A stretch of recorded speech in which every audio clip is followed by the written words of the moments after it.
Bonjour à vous qui nous regardez. Vivons ces temps où, pour l'instant, nous sommes derrière nos écrans. Mais ce sont des temps bénis dans nos maisons où, en famille, nous pouvons célébrer qu'il est Dieu. Déclarons encore qu'il est le Seigneur, qu'il est le Sauveur, que sa fidélité n'a pas de fin, que ses promesses sont éternelles, son amour est infini.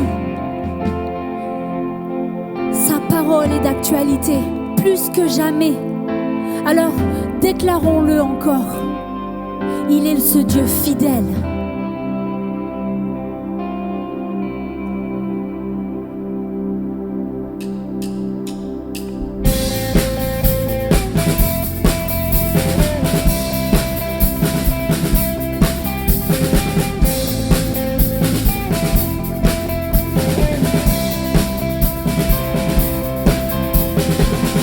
Chaque instant de ma vie, ton amour me suffit. Chaque instant avec toi me remplit de ta joie. Tu marches avec moi. Tous les jours de ma vie, tous les jours de ma vie, je veux te découvrir. Tous les jours avec toi, je vivrai par la foi. Je marche avec toi. Et jusqu'au jour de ton retour, je redirai, je chanterai. Tu es fidèle, tu conduis mes pas. Tu es fidèle, tu ne changes pas. Tu es fidèle, tu restes avec moi. Tu es là, près de moi.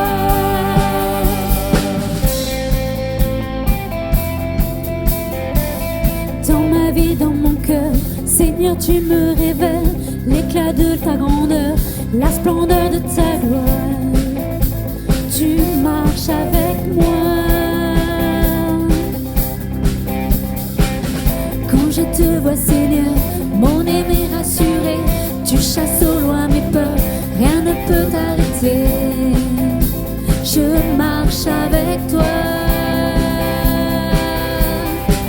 jusqu'au jour de ton retour.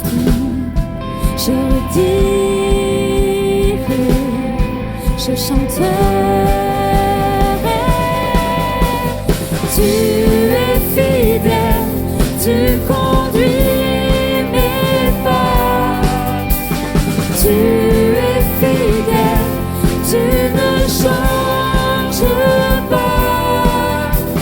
Tu es fidèle, tu restes avec moi. Tu es là, près de moi.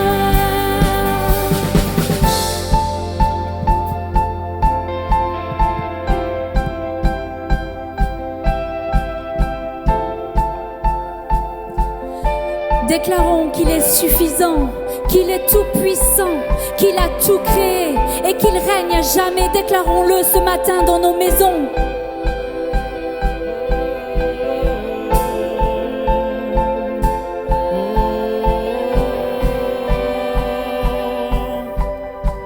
Tu es suffisant, tu es tout puissant, tu as tout créé, tu règnes à jamais, tu es souverain, tu n'as pas de fin.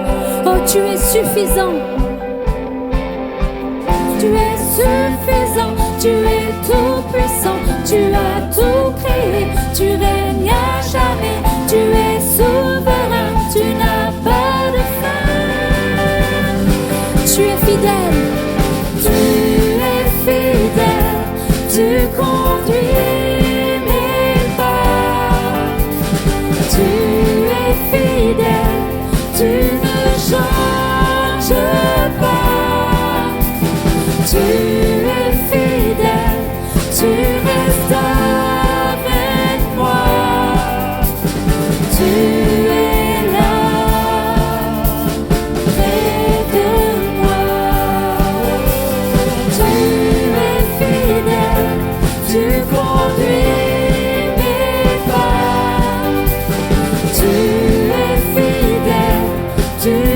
changes pas.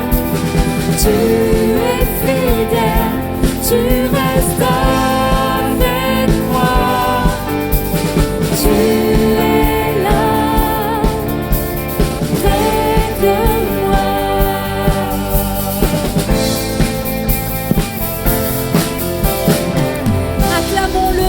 Acclamons-le parce qu'il est fidèle et sa fidélité n'a pas de limite.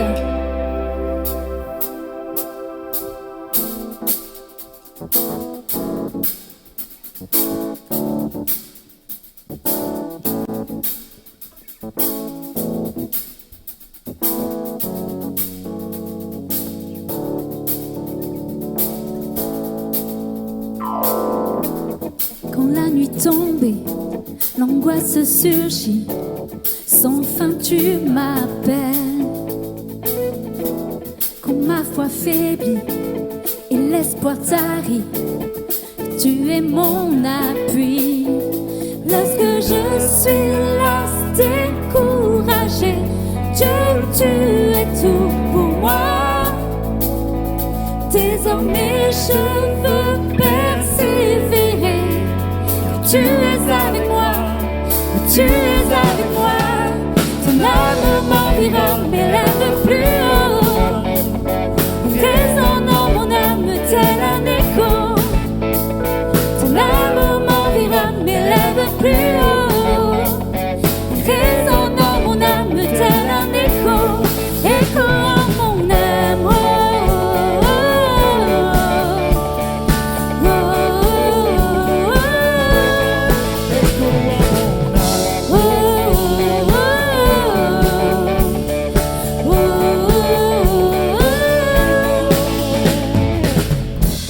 À chaque saison, tu renouvelles tes promesses envers moi.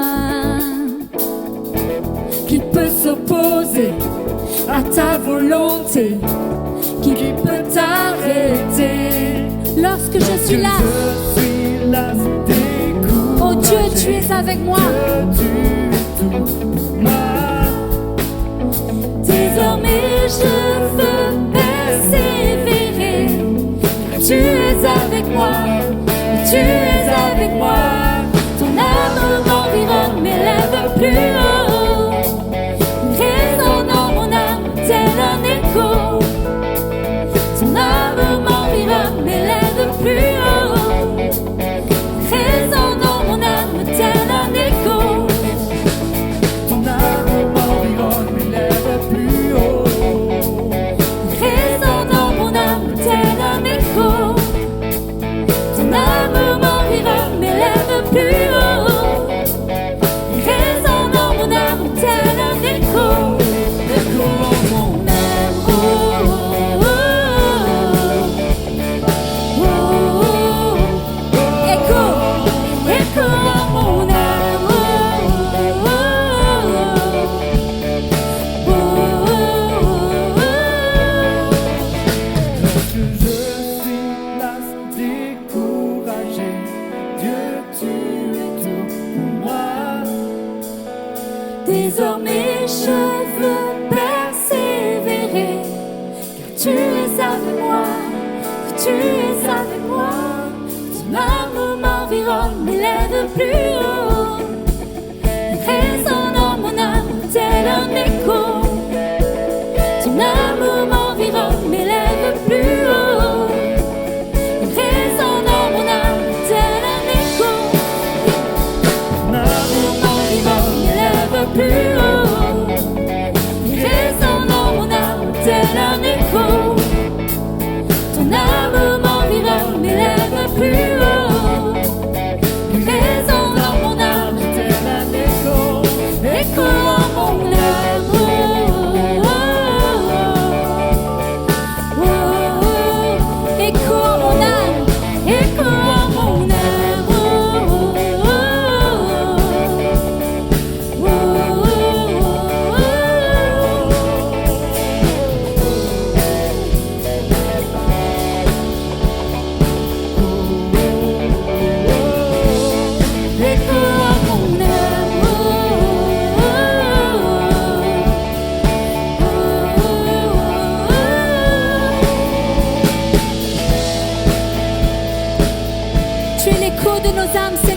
matin, nous voulons encore le déclarer.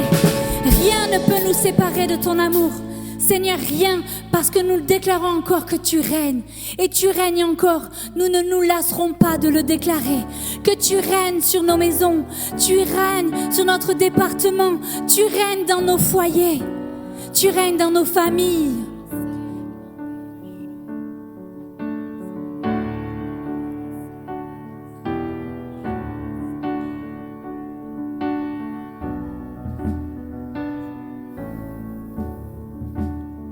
J'espère encore en l'action de ta grâce.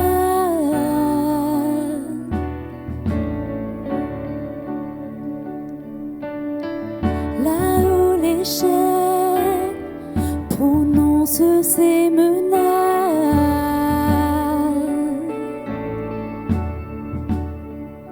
j'avance au nom de celui qui a affronté la mort pour qu'en sa grâce aujourd'hui, j'espère encore, j'espère encore. Tu es le Dieu de l'impossible, tu règnes encore, tu règnes encore, Jésus, ton nom est infaillible, tu règnes encore, tu règnes encore.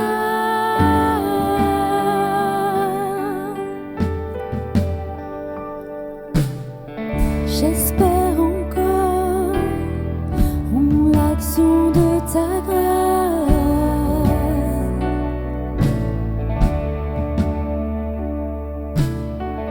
Là où le doute de la foi prend la place,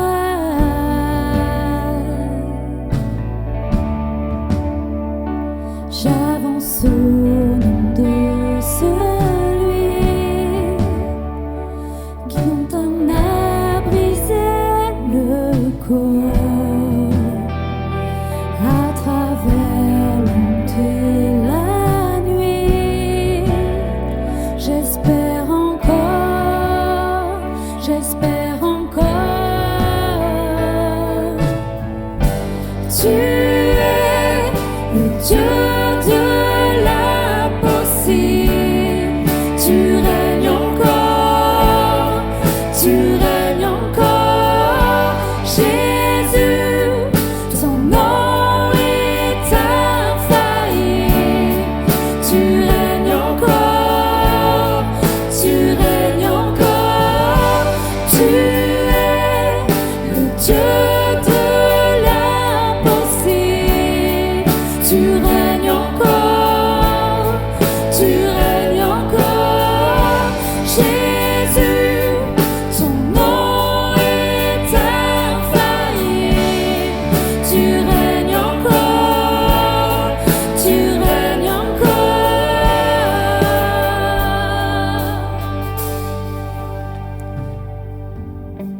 Alors que ce chant retentit pour ta gloire, ton esprit vient me rappeler ta victoire.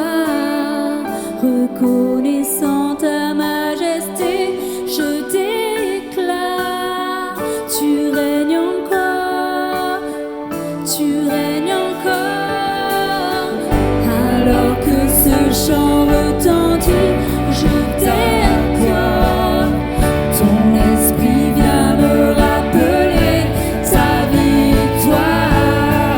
Reconnaissant ta majesté, je déclare, tu règnes encore, tu règnes encore.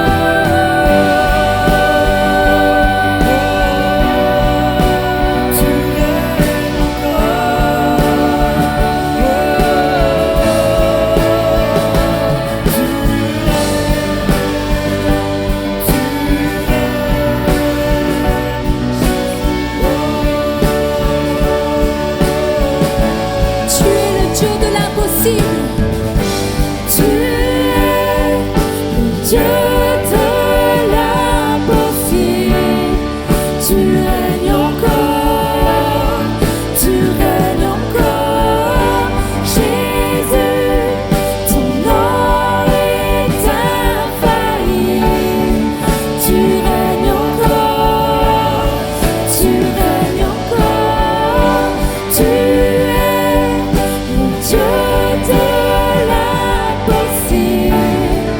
Tu règnes encore, tu règnes encore, Jésus, ton nom est infaillible. Tu règnes encore, tu règnes encore.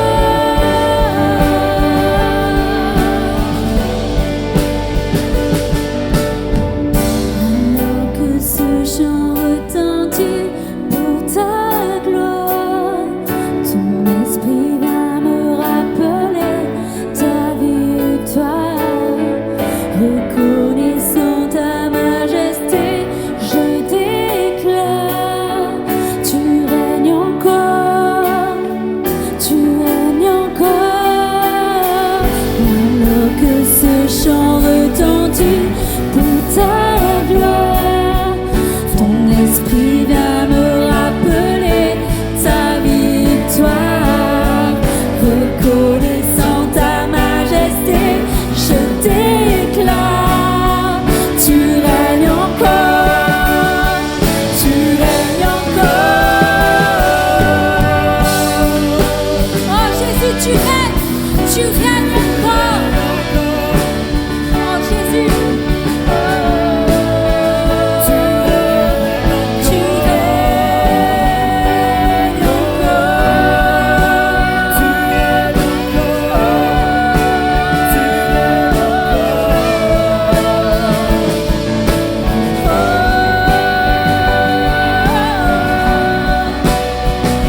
Déclare-le là où tu es ce matin.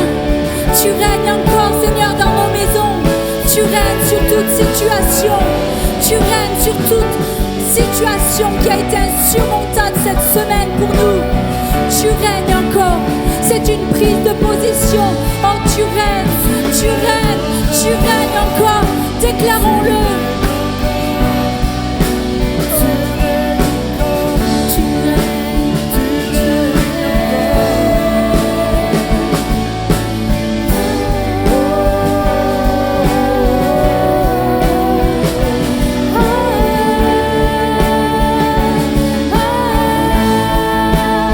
Tu es le Dieu de l'impossible. Tu es le Dieu de l'impossible. Tu règnes encore, tu règnes encore, Jésus, ton nom est infaillible. Tu règnes encore, tu règnes encore, Dieu de l'impossible. Tu règnes encore, tu règnes encore, Jésus, ton nom est infaillible. Tu règnes encore, tu règnes encore.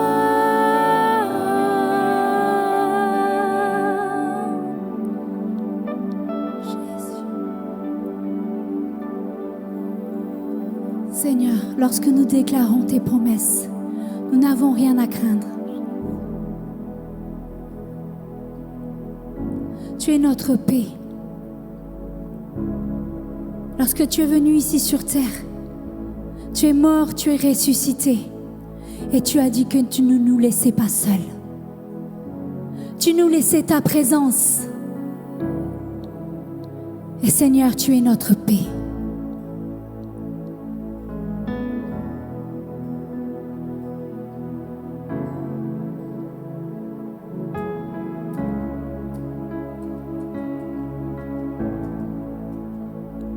Tu es ma paix, il tient toutes choses dans ses mains, toujours présent, il fait fuir tous mes géants. Je n'ai rien à craindre, car tu es là. Tu chasses toutes mes peurs. Je n'ai rien à craindre, car tu me tiens. Mon cœur est dans la paix. Je n'ai rien à craindre.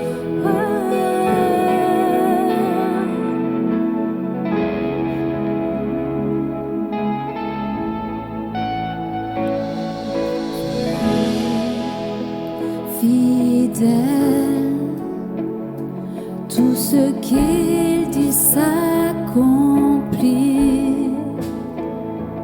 dans son repos. Ma foi s'aligne à sa grâce. Je n'ai rien à craindre, car tu es là. Tu chasses toutes mes peurs. Je n'ai rien à craindre, car tu me tiens. Mon cœur est dans la paix. Je n'ai rien à craindre.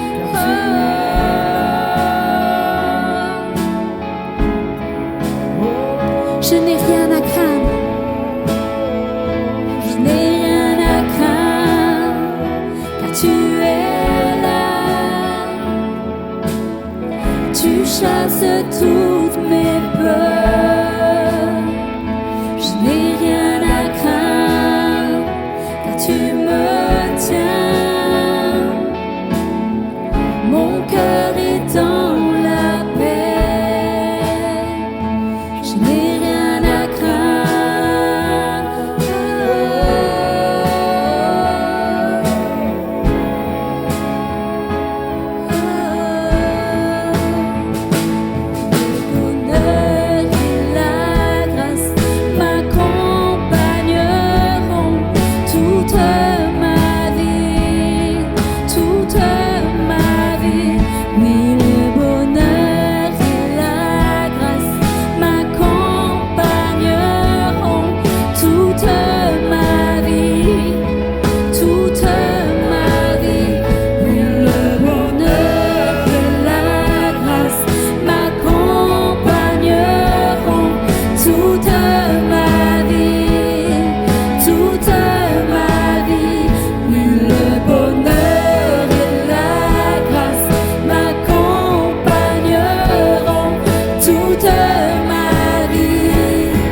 toutes mes peurs.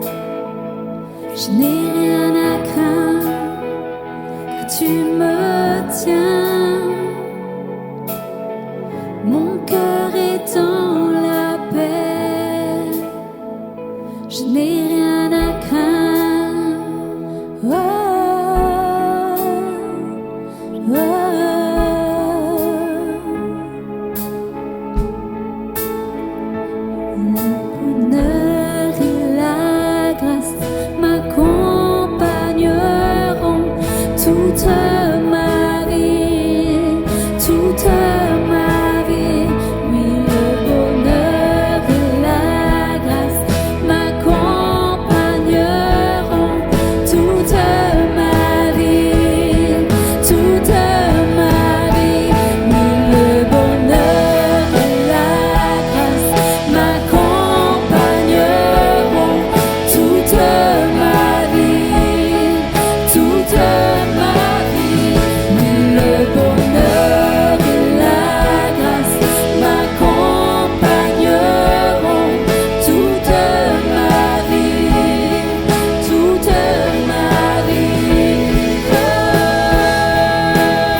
Jésus.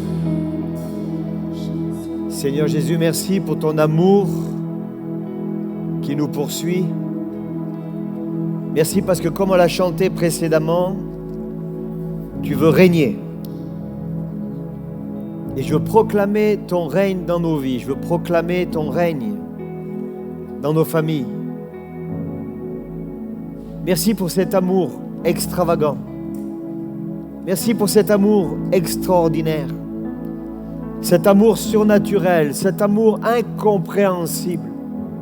Même le mot amour paraît tellement petit. Et ça nous poursuit. Ta parole dit que lorsque nous sommes infidèles, toi tu demeures fidèle. Ta parole dit que tu nous as aimés le premier. Finalement, ta parole, c'est une parole d'amour qui nous poursuit. Et je te remercie pour cet amour. Seigneur, que chacun de mes bien-aimés ici présents, ceux qui nous regardent, ici, ailleurs, soient comme transpercés, pulvérisés par ton amour. Ton onction qui descend, qui touche chacun. Ton esprit, ton Saint-Esprit qui vient parler à notre esprit, qui nous montre que nous sommes enfants de Dieu, qui met en nous cette attestation que nous sommes enfants de Dieu. Quelle grâce! Quel bon moment de louange. Merci au groupe de louange. Vous êtes super. J'ai beaucoup aimé tous les chants. Et tout à l'heure, quand on chantait cet avant-dernier chant, c'est « Il veut régner ». Et il y avait ce soupir, qui est un soupir pas simplement d'une équipe de louange, mais de chacun. Que tu viennes, que tu règnes. Viens régner encore et encore et encore. Et je sais que c'est le soupir qu'on a chacun. Et là, on réalise dans notre vie que Dieu veut pas simplement nous bénir, nous donner une voiture ou bénir notre famille, bénir notre travail ou que sais-je. Mais il veut régner. Il veut manifester son amour dans ma vie. Il veut manifester son amour dans ta vie. Il veut manifester finalement qui il est.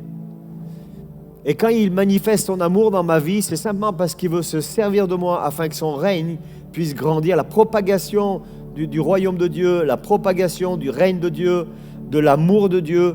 C'est-à-dire qu'il désire que finalement cet amour en moi soit comme une source d'influence dans mon entourage. Comme une influence dans la sphère de relation dans laquelle je suis.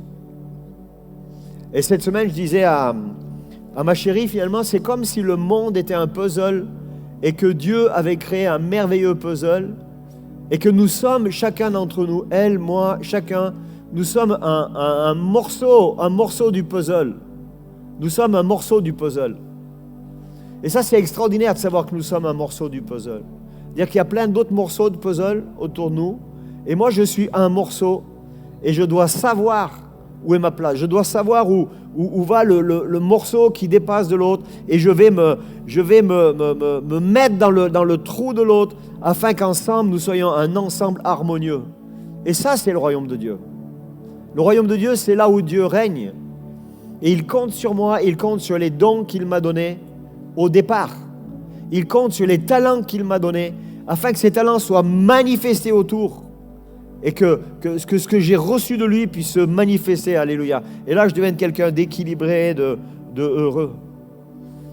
Et je réalisais aussi ces derniers temps, finalement, que le mandat qu'il nous a donné, c'est d'aller et de faire des disciples. Ça, on le sait, on le répète souvent, presque à chaque prédication. De toute façon, on y aura droit, parce que c'est notre mandat. Mais ça veut dire que aller et faire, ça veut dire que j'ai reçu comme une passion, que j'ai reçu quelque chose. Et quand je sais que j'ai reçu quelque chose et qui est bon, alors j'ai envie de le partager, j'ai envie de le donner. Et j'aime les gens passionnés, vous le savez, parce qu'un passionné, il a envie de te communiquer, de toute façon, même s'il n'a pas envie, naturellement, parce qu'il est passionné, il te passionne ce pourquoi il est passionné. Donc je suis un instrument entre les mains de Dieu. Dis-le là où tu es, je suis, nous sommes un instrument dans les mains de Dieu. Mais un instrument pour faire quoi ? Un instrument pour amener cette portion du royaume. Un instrument pour amener cette espérance, un instrument pour amener cette joie, un instrument pour amener l'espoir. Quand on voit cette semaine des gens qui sont suicidés, des gens qui étaient connus. Et ce qui est étonnant, c'est de voir que 10 personnes sur 10 qui sont interviewées, qui connaissaient la personne, elle dit, mais jamais, avec larmes, il dit, jamais, oh Dieu, jamais, je pensais qu'il ou qu'elle allait, voilà, il y en a eu plusieurs, mettre fin à ses jours. Et là aussi, je réalisais, c'est finalement, la personne, même si soi-disant c'est ton meilleur ami, il y a toujours une part cachée, il y a toujours un endroit où il y a besoin de cette révélation de Dieu.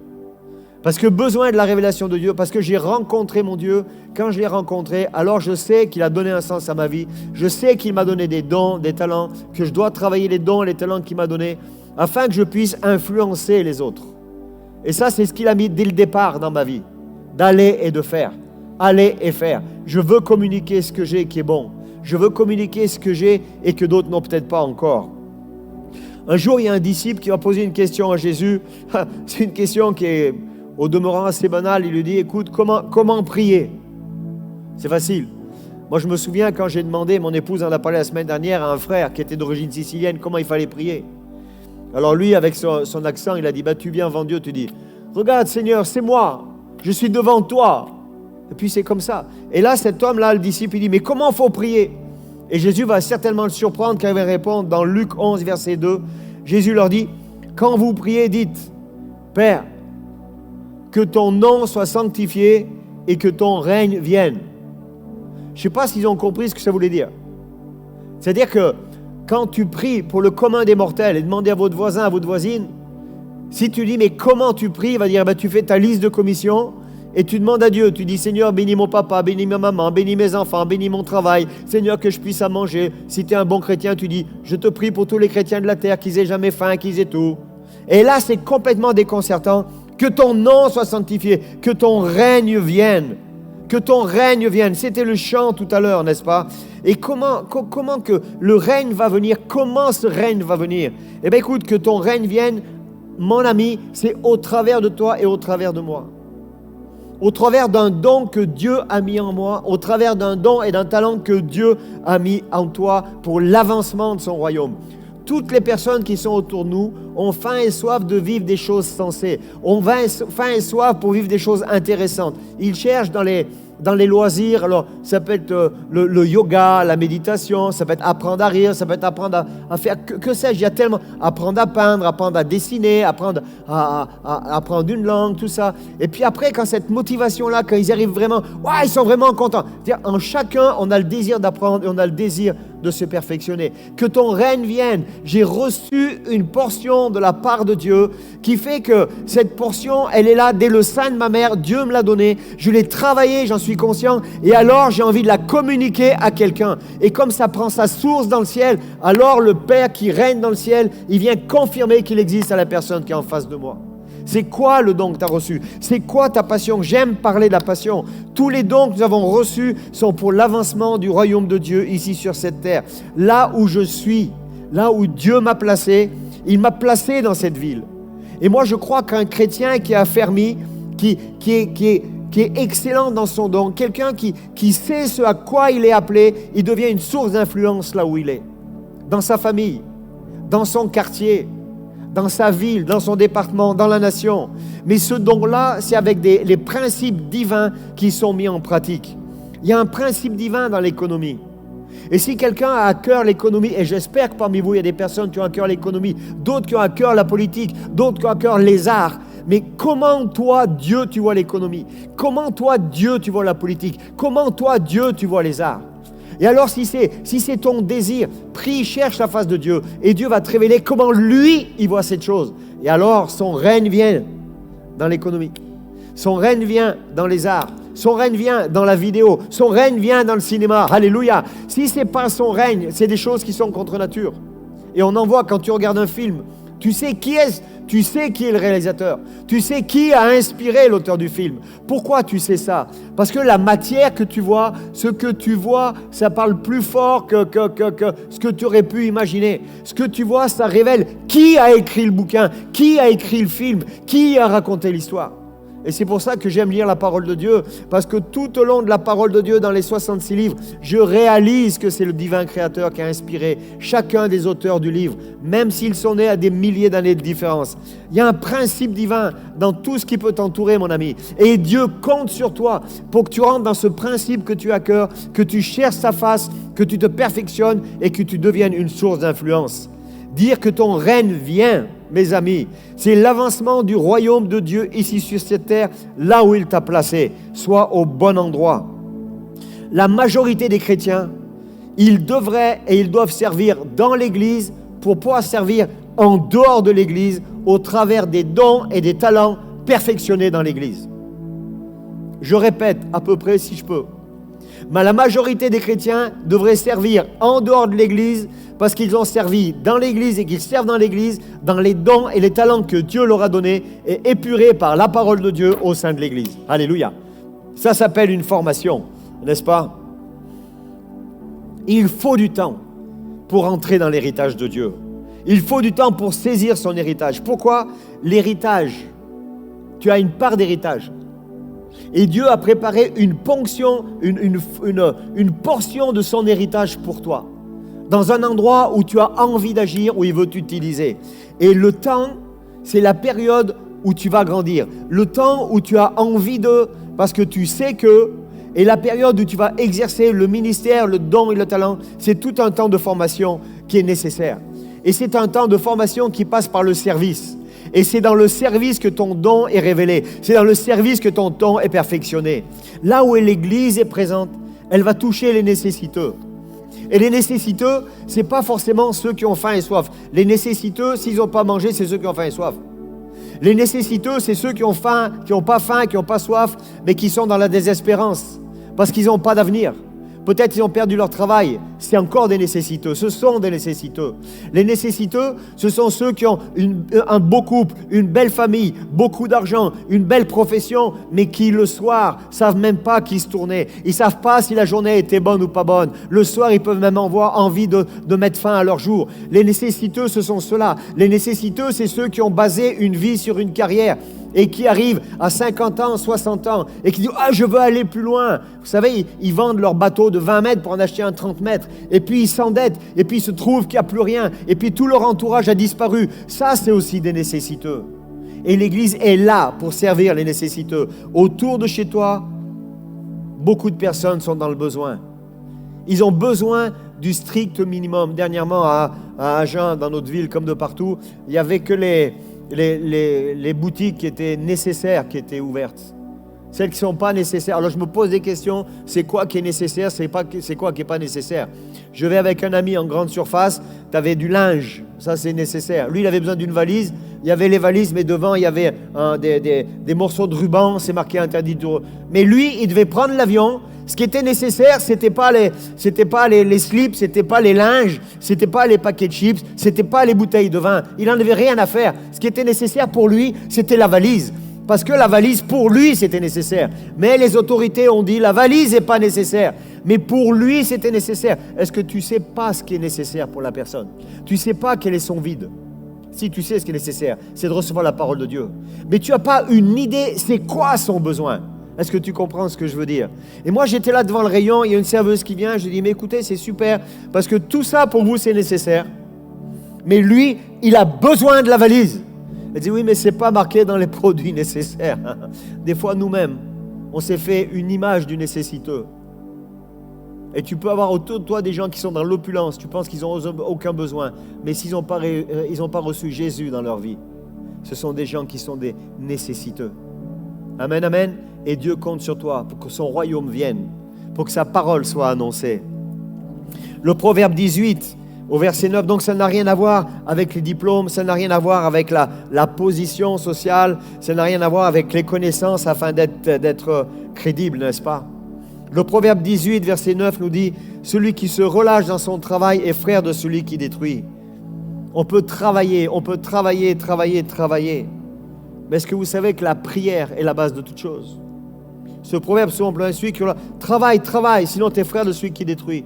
Mais si tu travailles mais que tu ne pries pas avant, pourquoi? Parce que la prière, c'est un moment où Dieu va te parler sur ton besoin et Dieu va te parler sur le besoin de la personne qui est en face de toi. La prière, c'est un moment non pas où tu arrives avec ta liste de commissions. Ta prière, c'est pas un moment où tu arrives avec ta prière matinale. Seigneur, tu bénis ma femme, ça c'est bien. Tu bénis mes enfants, c'est bien. Les petits-enfants, ça c'est bien. Que le Saint-Esprit te guide, c'est bien. Mais tu oublies tes diplômes, tu oublies ta journée et tu dis simplement, Père, je suis à ta disposition. Montre-moi des gens dans le besoin. Pas plus tard que tout à l'heure, on faisait une action sociale et puis un homme qui est venu, qui a été très désagréable. Et je lui ai demandé de se mettre à l'écart. Et j'ai dit, écoute, le travail que tu fais, ça ne va pas, comme ça, je vais le faire à ta place. Et j'ai fait le travail à sa place. Et lui, même pas 2 heures après, il venait me voir et il me demandait pardon. Et Dieu m'a montré à ce moment-là quel était son besoin. Je n'avais même pas vu c'était quoi son besoin. Moi qui vous parle aujourd'hui, j'ai été confronté il y a peu d'heures à cette situation-là. C'est quoi un nécessiteux? Quand ton règne vienne, et Dieu permet qu'il y ait des nécessiteux, des gens dans le besoin autour de toi, ne regarde pas ce que tu vois. Ne te laisse pas arrêter à ce que tu vois. Arrête ton regard. Sois suffisamment mature pour dire, mais qu'est-ce qu'il y a derrière ce joueur de rugby incroyable qui s'est suicidé cette semaine? Tous ses amis ne savaient pas, ne pensaient pas. Il pleurait. Et disait, mais à personne il a pu ouvrir son cœur. Un nécessiteux, personne ne le savait. Même pas sa famille. Waouh, moi ça me parle. Dans Jérémie 1 au verset 5, il est dit ceci: avant de te former dans le ventre de ta mère, je te connaissais. Et avant que tu naisses, je t'avais consacré, je t'avais désigné prophète pour les nations. C'est quoi être prophétique? Être prophétique, c'est ce que je vis devant les autres. Parce que j'ai une relation avec le Seigneur. Alors Dieu me parle sur la personne qui est en face de moi. Parce que je vis comme il me demande de vivre. Alors là, je deviens prophétique. C'est-à-dire que la personne, simplement au contact de la personne que je suis, elle réalise qu'il y a quelque chose de différent, n'est-ce pas? Et parce que je vis cette intimité avec le Père, j'oserais dire des fois, sans le savoir, et ça c'est la grâce de Dieu, je rentre dans ses promesses, alors que je n'ai rien calculé. Et le secret, c'est l'obéissance. Obéissance à la parole. Avoir des moments de prière, simplement, Seigneur, voilà, je suis ton enfant. Mon âge, on s'en fout. Les diplômes, rien à voir. Mes besoins, c'est secondaire. Dis-moi, montre-moi. Et là, tu reçois un nom, tu reçois un prénom, tu vois une situation. Et tu dis, c'est quoi ce truc? Et tu as fini ton moment de prière. Et la journée commence à se dérouler. Et alors que tu ne t'y attends pas, tu te trouves dans cette situation dans laquelle Dieu t'avait montré. Oh, quelle grâce! Quelle grâce! Que ton règne vienne, que ta volonté soit faite. Et si tu n'as pas eu de temps de prière, de méditation le matin sur la parole, tu n'es pas prêt parce que tu n'es pas allé auprès du Père. C'est quoi, Seigneur, que ton règne vienne? C'est quoi que ta volonté soit faite? On s'arrête bien souvent, ta volonté soit faite, c'est faut pas critiquer, il faut dire du bien de l'autre, il faut bénir l'autre, il faut bénir même ceux qui t'ont maudit. Mais c'est pas que ça. Ça, c'est le dessus de l'iceberg. Un enfant qui vient vers le Père, c'est un enfant qui a un cœur à cœur avec le Père.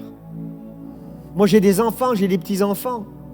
Moi, j'ai des petits-enfants autour de moi quasiment tous les jours. Ils viennent, mais en courant, papi, papi, papi, et puis ils me demandent quelque chose. Ils n'ont pas calculé avant si c'était bien ou pas bien. Il y a ce cœur à cœur, parce qu'ils savent que le Père va répondre.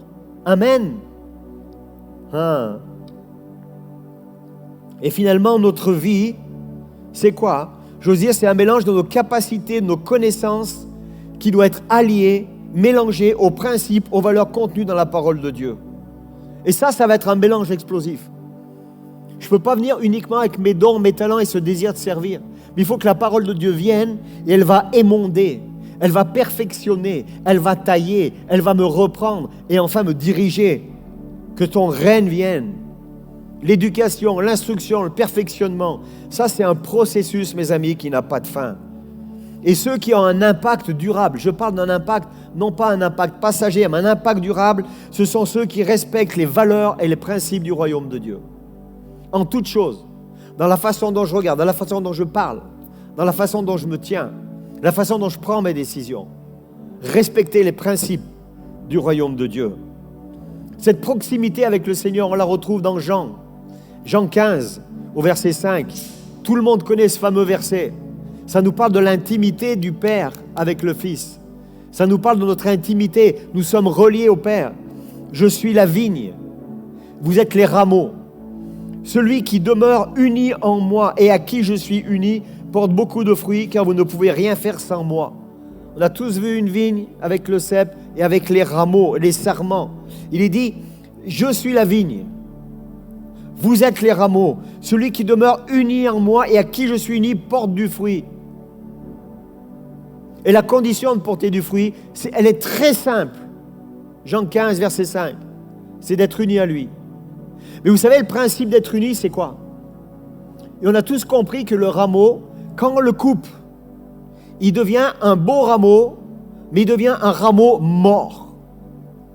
Et dès qu'il est coupé de la vigne, même si pendant quelques jours, il paraît un peu vivant, même si pendant 1 semaine, 2 semaines, 3 semaines après, on regarde le rameau, il y a encore de la sève dedans, c'est fini. Pourquoi il est vivant? Parce qu'à l'origine, le rameau, il vient du cep. Il pousse du cep. Et ça nous parle de l'intimité avec le Père. Le rameau, il tire la sève du cep. Et le jour où il est coupé, même si pendant un temps, il est là, à côté ou à quelques mètres, il fait semblant de vivre, c'est déjà une mort annoncée. Et ça nous parle de notre relation avec Dieu. Ça nous parle de notre engagement dans l'Église. Ça nous parle de la part que nous avons avec les frères et sœurs. Est-ce que tu es relié? À qui tu es relié? C'est quoi qui coule? C'est quoi ton comportement? Ça vient d'où? D'où la sève qui est en toi? Elle vient d'où? Les rameaux sont indissociables de la vigne, afin qu'ils portent du fruit. Et le rameau que nous avons coupé, dont je viens de parler, tu peux le mettre à côté, toujours à côté de la vigne. Il peut être à côté de la vigne, mais s'il est coupé, il ne portera pas de fruit.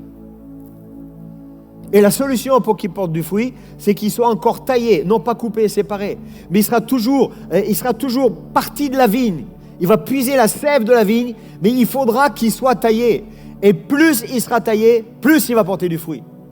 Et ça nous parle de notre marche avec le Seigneur. Que ton règne vienne, que ta volonté soit faite. Et il nous appelle à porter du fruit avec du fruit qui demeure. Et pour que je porte du fruit, de temps en temps, il plaît à Dieu de tailler. Et comment il taille? C'est lorsque nous vivons des situations où nous ne comprenons rien du tout. Des fois, tu comprends quelque chose, mais des fois, tu ne comprends rien du tout. Tu dis, Seigneur, pourtant, je suis bien sur le rameau. Je suis bien le rameau, je suis bien relié à la vigne. J'ai une vie qui paraît bien. Mais ce n'est pas parce que tu n'es pas relié. Moi, j'ai une vigne à la maison. Quand je taille les rameaux, mon rameau, il est toujours relié à la vigne.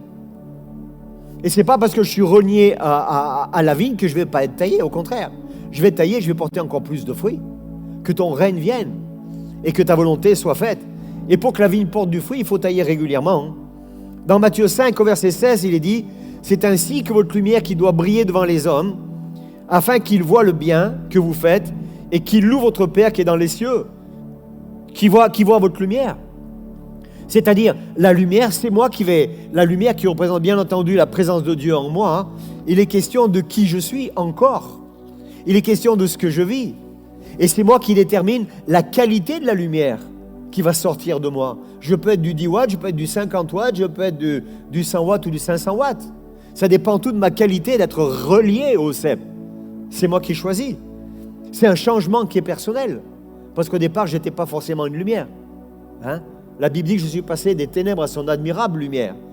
Et quand je le rencontre, je deviens cette lumière, je l'accepte et ça brille encore plus. Et ce qui brille, c'est finalement le dépôt qu'il met en moi, c'est la façon dont je me laisse transformer. C'est un changement personnel.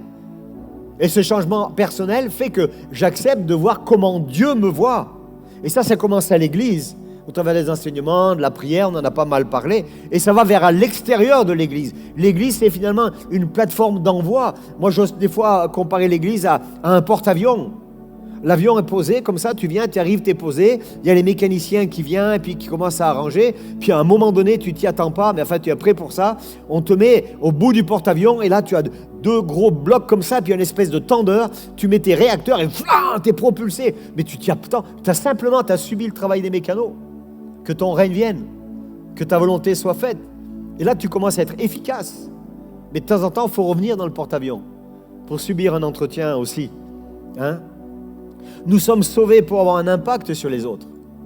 Tu n'es pas sauvé juste toi-même. Ce matin, j'ai rencontré une dame qui est d'obédience catholique. Puis je disais, mais quelle différence entre le catholicisme et les évangéliques?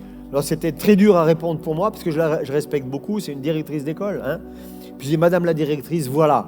Alors j'ai fait un petit cours d'histoire en 2 minutes. Puis après, elle me dit, ah oui, c'est bien. Je dis, ben nous, on est un peu plus contemporains, peut-être, je ne sais pas.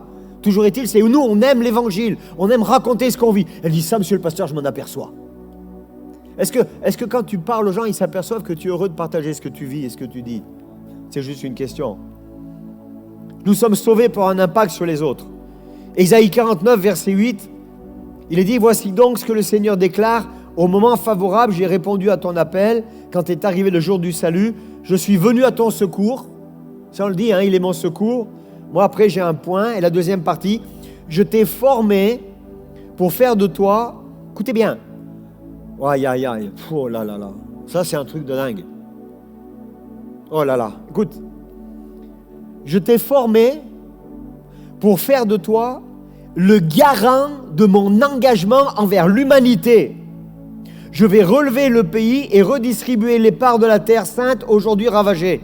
Une autre traduction dit, je t'établirai pour faire alliance avec le peuple, pour relever le pays, distribuer les héritages aujourd'hui dévastés. Mais tu te rends compte?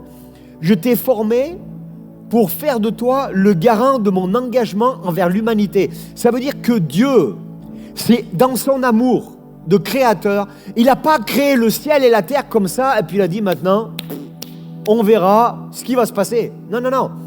Il est garant de l'humanité. Et il dit ici dans Ésaïe 49, verset 8, je t'ai formé, toi qui m'écoutes, toi qui regardes, moi qui vous parle. Il m'a formé pour faire de moi le garant de mon engagement envers l'humanité. C'est-à-dire qu'il a un plan de salut pour l'humanité et il se sert de moi afin que les gens puissent connaître son plan de salut. Wouh! Vous avez compris notre mandat? Je t'ai choisi pour faire de toi le garant de mon engagement. C'est-à-dire que Dieu s'est engagé. Il a créé la terre, il a créé le ciel, mais il ne va pas laisser les choses comme ça. Il y a un engagement. Son engagement, c'est que tout soit sauvé. Son engagement, c'est que ça aille bien. Et c'est pour ça que la majorité d'entre nous, on a une révélation de qui il est. Et on sait ce qu'il veut pour nous. Dernièrement, on posait ces questions encore. Pourquoi toutes ces guerres? Et c'est la faute de l'homme si Dieu existait. Mais Dieu n'est pas dans les guerres. C'est l'homme qui a soif de pouvoir. C'est l'homme qui veut des terrains. C'est l'homme qui veut des surfaces. C'est l'homme qui veut un pays. C'est l'homme parce qu'il y a de l'or dans un pays, parce qu'il y a du diamant, parce qu'il y a des minéraux précieux dans un pays. Il veut ça. Et puis il y a des guerres, il y a des intérêts politiques et économiques. Mais ce n'est pas lui qui veut les guerres. Lui, il fait de toi le garant de mon engagement envers l'humanité. Dieu ne veut pas ça pour l'humanité. Il n'est pas à la source des guerres. Même des guerres de religion. Ce sont les hommes qui ont fait les guerres de religion. Ce n'est pas Dieu. Et ce n'est pas des hommes qui étaient inspirés. Il dit, je vais relever le pays et redistribuer les parts de la terre sainte aujourd'hui ravagée. Il nous établit pour être garant. Aïe, aïe, aïe, aïe. Pour être le témoignage de ça. C'est-à-dire que le fait de m'aligner sur sa parole, je suis comme le garant de son engagement. Et c'est pour ça que les gens saisissent un peu d'espoir quand je peux parler, si tu parles de la part de Dieu. Si tu as une relation avec lui, tu sais ce qu'il veut pour la personne que tu rencontres. Et alors tu peux l'aimer naturellement sans te forcer. Que ton règne vienne, que ta volonté soit faite sur la terre comme au ciel.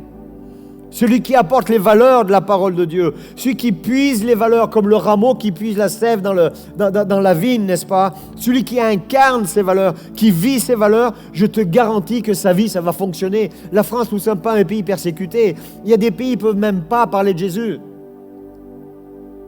Des pays où juste avoir une Bible, tu risques ta vie. Dans notre pays, on peut avoir des émissions vidéo, la télévision, on peut se balader en ville avec une Bible, on peut annoncer l'évangile. Il n'y a pas de persécution.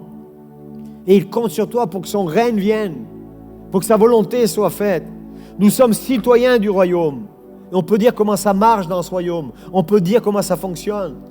On peut dire que quelqu'un est malade, j'ai prié pour des gens. Une fois, on m'a dit, mais tu pries pour des gens, ils ne sont pas tous guéris. Je dis, bien sûr. Mais si je prie pour personne, ils resteront tous malades. Je préfère prier pour 100 personnes et qu'il y en ait 2 de guéris, plutôt que prier pour 0 et qu'il y en ait 0 de guéris. Pourquoi? Parce que dans le royaume de Dieu, je ne vois pas de malades. Je vois que des guéris. Que ton règne vienne. Jésus m'a guéri alors que j'avais une carte d'handicapé. Il peut guérir des handicapés. Jésus a guéri des personnes qui avaient des mal de tête, des mal de pied, des gens sur fauteuil. Il peut le faire encore. J'ai été témoin de ça tellement de fois aussi. Que tu sois le garant. Je t'ai formé pour faire de toi le garant de mon engagement envers l'humanité, dit le Seigneur. Waouh! Dans Jacques 2, verset 14, il dit bien, fantastique quand même. Que sert-il à quelqu'un de dire qu'il a la foi s'il n'a pas les œuvres? Cette foi peut-elle sauver? Écoutez bien, j'ai trouvé une autre traduction qui, à mon sens, est encore plus pertinente. Extraordinaire, elle me parle, elle me convient. Mes frères, Jacques 2, verset 14, à quoi cela sert-il à quelqu'un de dire j'ai la foi s'il ne le prouve pas par ses actes? Oh, aïe, aïe. Tu as la foi? Prouve-le. Avant, on nous dit, mais comment tu parles? Tu n'es pas un bon pasteur. Écoute, je te dirai la version plus tard. Jacques 2, verset 14. Mes frères, à quoi cela sert-il à quelqu'un de dire j'ai la foi s'il ne le prouve pas par ses actes? T'as la foi? Prouve-le. Vas-y, montre. Montre-le que tu as la foi. Sinon, tais-toi. Sinon, tu es religieux. Prouve-le. Cette foi peut-elle le sauver?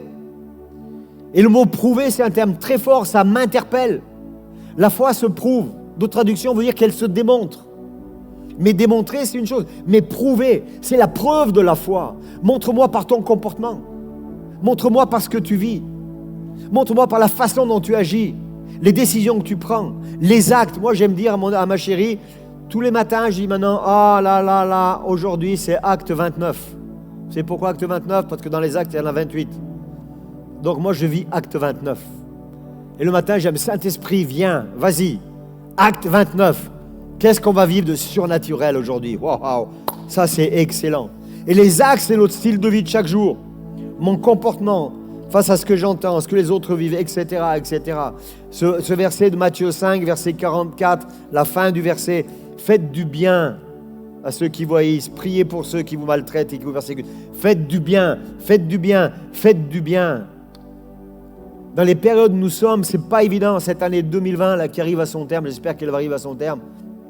Quelqu'un me disait, vivement 2021, comme s'il y avait au niveau du calendrier, tu sais, du jour au lendemain, 31 décembre 2020, c'est pas terrible, puis 2021, ah là là là là, non. Fais du bien. Fais du bien. Fais du bien. Pourquoi? Parce que quand tu fais du bien, tu es soumis à des principes supérieurs. Les principes supérieurs, c'est ceux d'en haut. Ceux qui prennent leur source dans le ciel. Les autres sont soumis à des principes inférieurs. Même si humainement, ça peut être bon. Même souvent, quand on fait du bien, il y a une notion d'intérêt. Ici, dans la parole de Dieu, qui dit « Faites du bien à ceux qui vous haïssent », c'est-à-dire qu'il n'y a aucun intérêt. Faites du bien et priez pour ceux qui vous maltraitent, il n'y a encore aucun intérêt. Parce qu'ils vont continuer à être maltraités. Priez pour ceux qui vous persécutent, ils vont continuer à te persécuter encore. Ne pense pas parce que tu vas prier, ça va changer tout de suite. Non. Le facteur temps est entre les mains de Dieu. Ce que Dieu regarde, c'est ton attitude de cœur. C'est que tu fasses du bien. Regardez, Jésus, il a fait du bien partout où il était. Est-ce que tout le monde l'a vénéré et adoré? Non. Il y en a même qui étaient là pour l'accompagner quand il portait la croix. Ceux qui l'applaudissaient avant. Pourtant, il faisait du bien. Romains 12, verset 2. Ne vous conformez pas aux habitudes de ce monde. Et là, il y a encore un processus. Alors, il dit, ne vous conformez pas aux habitudes de ce monde. Ça, c'est que ton règne vienne. Mais que ta volonté soit faite, c'est laisser Dieu vous transformer et vous donner une intelligence renouvelée. Il y a un ordre. Pour qu'il y ait une intelligence renouvelée, il faut d'abord que je sois transformé. Je ne peux pas avoir une intelligence renouvelée si je ne suis pas transformé. Est-ce que vous comprenez ce que je dis? Bien souvent, on veut avoir une intelligence renouvelée, mais on ne se laisse pas transformer. Dans ma Bible, il y a un ordre. Laissez, dans Romains 12, verset 2. Laissez Dieu. Aïe, d'abord je laisse. Seigneur, vas-y. Vous transformez. Il me transforme. Ça veut dire que je dois prendre une autre forme. Je me soumets à sa volonté, que ton règne vienne. Et que ta volonté soit faite, c'est et vous donner une intelligence nouvelle. Bien souvent, il y a des hommes tellement intelligents, tellement instruits, eux, ils veulent une intelligence nouvelle, mais ils ne laissent pas Dieu les transformer. Et ça, c'est un problème. Sinon, ça sera une intelligence, ça sera de l'intellect. Tu penseras d'une autre façon. Tu feras un effort pour penser nouveau. Tu essaieras de devenir chrétien, on ne devient pas chrétien. On naît de nouveau. Et naître de nouveau, ça veut dire, moi quand je suis né, je ne me souviens pas, mais je ne savais même pas la table de 2. Je ne savais même pas compter jusqu'à 10. Même jusqu'à 2, je ne savais pas. Il a fallu que j'apprenne tout. naître de nouveau, vous donner une intelligence nouvelle. Et dans ma Bible, en Romains 12, verset 2, il est dit, vous pourrez alors discerner ce que Dieu veut. Alors, c'est-à-dire quand je laisse me transformer et me donner une intelligence nouvelle, je pourrai alors discerner. Et discerner, c'est discerner. Discerner, c'est être suffisamment dans la parole et dans l'esprit pour savoir ce qui est bon et ce qui n'est pas bon. Discerner ce que Dieu veut, ce qui est bien, ce qui lui est agréable et ce qui est parfait. Et ce n'est pas après la lecture d'un bouquin, même si ça s'appelle la Bible, que je sais ce qui est agréable ou pas agréable, ce qui est parfait ou pas parfait. Et ce n'est même pas après 10 ans de vie biblique, de vie d'études bibliques ou de vie d'église. C'est chaque jour, dans mon temps de prière, dans mon temps de relation avec Dieu. Seigneur, vas-y, je suis ton enfant. Parle-moi, montre-moi. Et il y a des choses qui étaient bien hier qui sont plus bien aujourd'hui. Il y a des choses que je pouvais faire quand j'étais tout jeune dans la foi qu'aujourd'hui Dieu ne veut plus. Il y a la grâce de Dieu, mais il y a comme un processus parce qu'il m'attire à lui, c'est comme un enfant. Moi, mes enfants, ils savent tous faire du vélo à l'âge qu'ils ont. Ils sont majeurs, vaccinés, ils ont des enfants. C'est super. Mais je vous assure que je les ai tous vus. Ils avaient le vélo avec les petites roulettes derrière, tous. Et puis ils disaient, papa, je sais faire du vélo. Et le père, qui avait une grâce incroyable, il était fier. T'as vu, ils font du vélo. On oubliait même les petites roulettes qu'il y avait derrière. Ben, Dieu fait pareil avec toi. Et des fois, tu penses que ton intelligence est renouvelée. Est-ce que tu es capable de savoir qu'il y a encore les roulettes et qu'un jour, et ça ne va pas tarder, Dieu va enlever une roulette? Et si ton intelligence n'est pas renouvelée, si tu ne passes pas du temps avec le Seigneur, tu vas pencher du côté « Ah, je fais du vélo !» Et non, il a enlevé une roulette déjà. Et Dieu t'aime tellement qu'il t'appelle dans des temps d'intimité, que ton intelligence soit renouvelée. Et il va permettre que certaines choses que tu faisais avant, maintenant, il va te montrer comment lui, il n'aime plus ça. Mais il ne te le montre pas maintenant. C'est la grâce de Dieu. C'est son amour. Il y a un processus encore dans cette intelligence renouvelée. Laissez Dieu vous transformer. Que ton règne vienne. Que ta volonté soit faite. Vous donner l'intelligence renouvelée. Et alors, on peut discerner ce que Dieu veut. Ce qui est bien, ce qui lui est agréable et ce qui lui est parfait. C'est un processus de vie. Je ne vais pas tarder à terminer. 1 Pierre 2, verset 12. Ayez, ça c'est un bon verset aussi, dans le processus d'être un témoin pour lui. Ayez une bonne conduite parmi les païens, ceux qui ne connaissent pas Dieu. Ainsi, même s'ils médisent de vous, en vous traitant de malfaiteurs, ils seront obligés de reconnaître vos bonnes actions et de louer Dieu le jour où il viendra. Ça veut dire que je dois avoir une bonne conduite. Ma conduite ne doit pas changer selon l'endroit où je suis. C'est-à-dire, si par exemple, tu es à l'église, tu loues Dieu, tu pries, tu as le sourire, c'est pareil. Quand tu sors chez toi, quand tu fais les courses, tu es avec le conjoint, la conjointe, les enfants, c'est pareil, d'accord? C'est pas des attitudes différentes, ça on le sait tous. Ayez une bonne conduite, ainsi même s'ils médisent de vous. Alors médire, ça veut dire du mal. Donc il y a une promesse ici, il y a ce verset qui parle de ça, et ceux qui ne connaissent pas Dieu vont dire du mal de toi. Ça va? Je le répète, ceux qui ne connaissent pas Dieu vont dire du mal de toi. D'accord? C'est comme ça.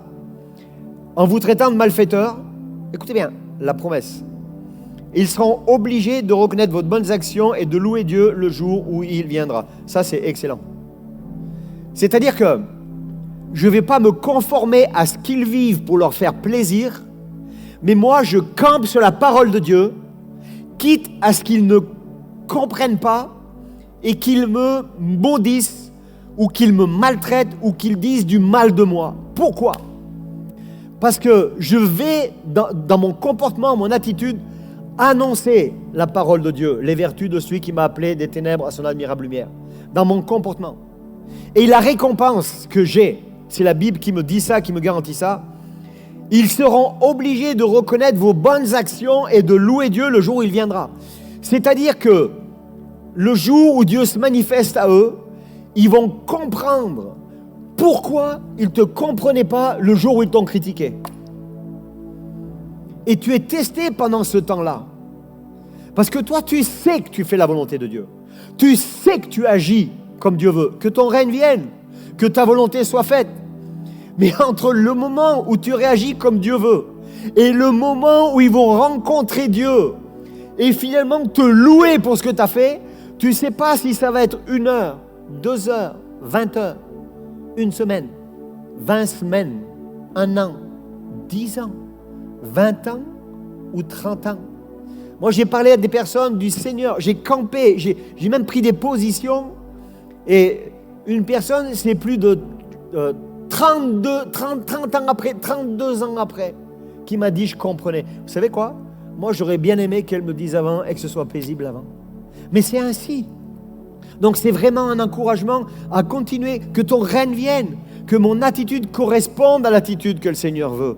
Louez Dieu pour vous, parce qu'il veut vous transformer. Louez Dieu. Si Dieu veut te transformer, veut que tu lui ressembles de plus en plus, c'est un geste d'amour qu'il a sur toi. C'est une intimité qu'il désire avoir avec toi. Pourquoi? Parce qu'il veut me donner une intelligence nouvelle. Il a besoin de toi. On vient de le lire, il a besoin de toi. Avoir une conduite selon la parole.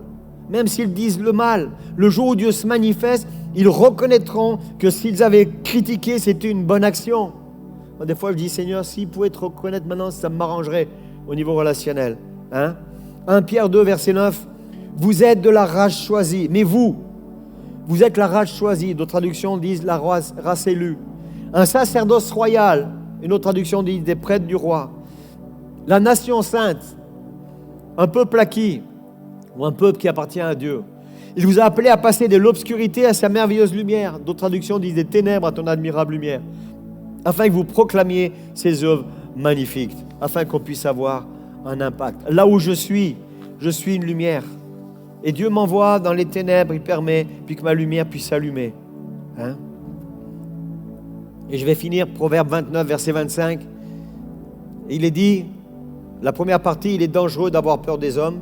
Alors ça, nous avons compris qu'on ne va pas se limiter à la réaction des hommes, mais on campe sur ce que Dieu nous dit. Alors nous serons des personnes prophétiques. On annoncera le royaume de Dieu, que son règne vienne, que sa volonté soit faite. Donc il est dangereux d'avoir peur des hommes, mais celui qui se confie dans le Seigneur est en sécurité. Celui qui se confie dans le Seigneur est en sécurité.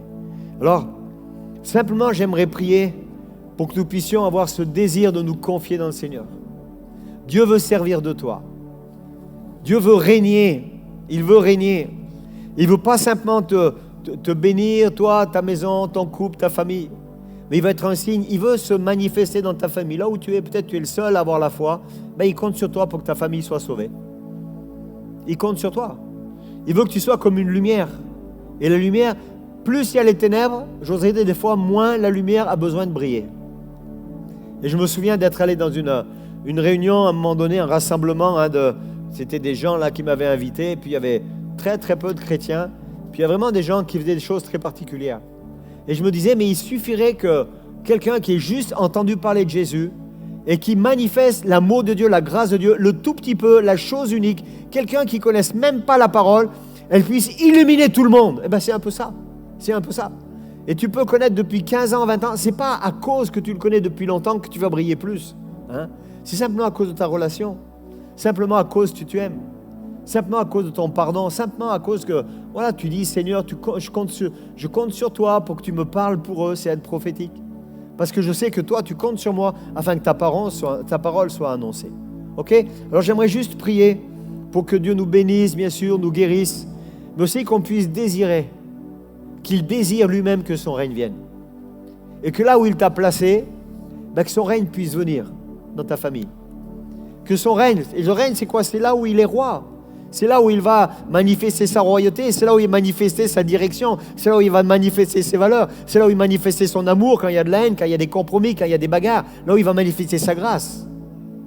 Là où il va manifester qu'il est mort, qu'il est ressuscité. Vous vous rendez compte? Il est mort, il est crucifié, il est ressuscité. Il vient, c'est une démonstration d'amour. Il compte simplement sur nous pour que les gens réalisent que Jésus les aime. Et il compte sur toi. Il désire que son règne vienne. On l'a lu tout à l'heure dans Luc 1, Luc 11, verset 2. Ma prière, c'est que son règne vienne au travers de toi. Tu réalises la part. Par contre, ce verset incroyable, l'alliance qu'il a fait avec sa créature, sa création. Et il compte sur toi pour manifester cette alliance. Seigneur, merci pour ta grâce qui est sur chacun de mes bien-aimés. Merci parce que nous sommes ici sur terre pendant un temps, on ne sait pas combien de temps. Mais pendant ce temps-là, pour pas simplement annoncer ta parole avec des versets, mais pour vivre simplement ta parole. Et on le voit tous les jours autour de nous, Seigneur. On l'a vu cette semaine avec ces suicides. On l'a vu cette semaine avec cet état difficile où le monde a plus trop d'espoir. Et on le voit dans notre quartier. Les gens sont enfermés, ils sont même un peu violents, ils sont méfiants. Ils ont peur de demain. Et tu comptes sur nous, Seigneur, pour montrer ton attachement au monde, ton attachement à la créature, ton attachement à la création, l'alliance que tu as faite. Et je te prie, Seigneur, que l'amour que tu nous as révélé, tu puisses comme nous l'amplifier en nous, afin que notre coupe déborde et qu'on puisse manifester cet amour là où nous sommes. Qu'on puisse être ces porteurs de foi. Quand tu dis, Seigneur, que si quelqu'un a des œuvres, mais qu'il ait la foi, qu'il prouve sa foi. Et Seigneur, prouver sa foi, c'est annoncer ces vertus-là. Annoncer ce que toi, tu as fait. Et dans ces temps extraordinaires, Seigneur, les cœurs sont ouverts pour recevoir ta parole. Sers-toi de chacun, s'il te plaît, Seigneur. Sers-toi de chacun. Viens bénir chacune des personnes qui regardent, qui est ici. Viens bénir chacun, que ta grâce soit sur eux. J'ose prier que ton onction soit sur eux. Que l'amour qui coule de ton trône puisse nous pénétrer chacun. Et qu'on puisse être ceux qui sont reconnus à l'amour que nous avons les uns pour les autres. Sers-toi de nous, Seigneur.